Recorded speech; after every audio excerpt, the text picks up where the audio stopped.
You see those welds? Those are booger welds. Chicken poop on metal. Metal chicken poop. If your welds look like this, grind them off and do it again. And no, I cannot take credit for that fine craftsmanship. Nope, it's not mine. But if you don't fix it, whether it's your problem or somebody else's problem or somebody else did it, it'll look like that.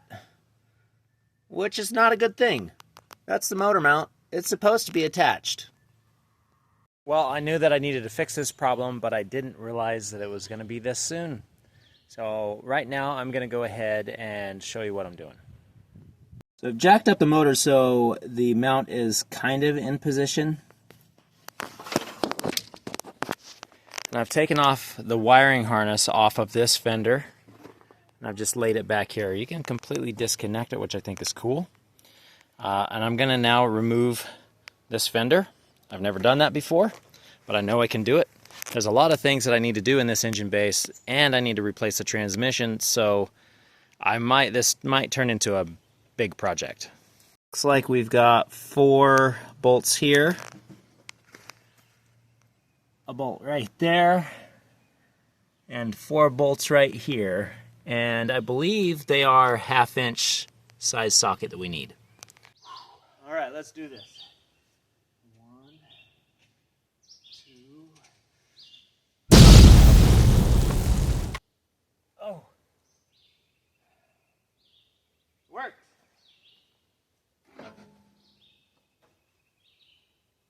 Okay.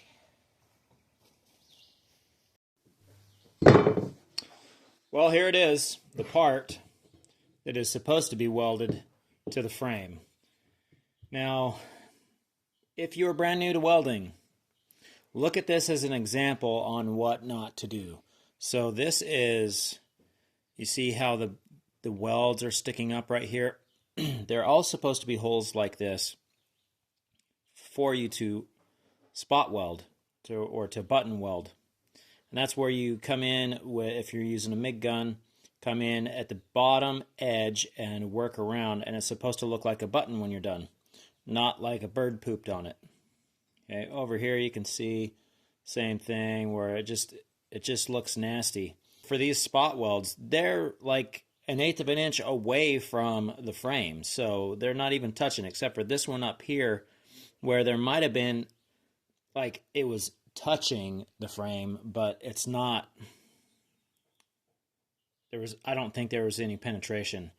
It's really shocking to me that this actually held as long as it did, because I know that the person that did this mod drove it around for a long time as a commuter, so they weren't putting any stress on it. But man, like this little tiny bit right here, you see how it's shiny right there?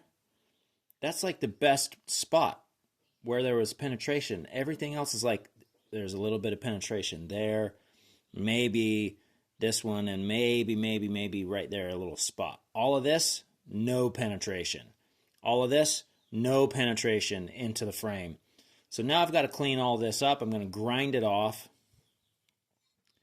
grind this out, and then weld it back on.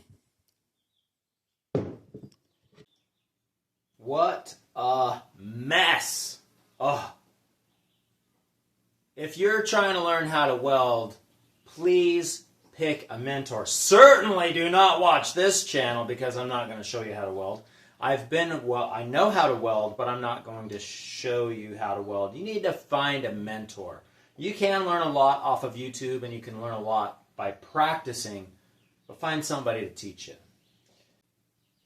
Now I've got to decide whether I want to add this project to tear everything out of the Jeep and go through it and make sure that it's all good, put it back together, along with the remodel that I'm doing, my full-time job, my other YouTube channel, Climber Dad, which is also a business in making build plans.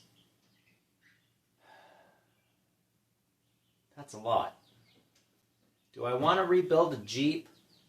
Like tear the entire drivetrain out of a Jeep with all of that other stuff happening?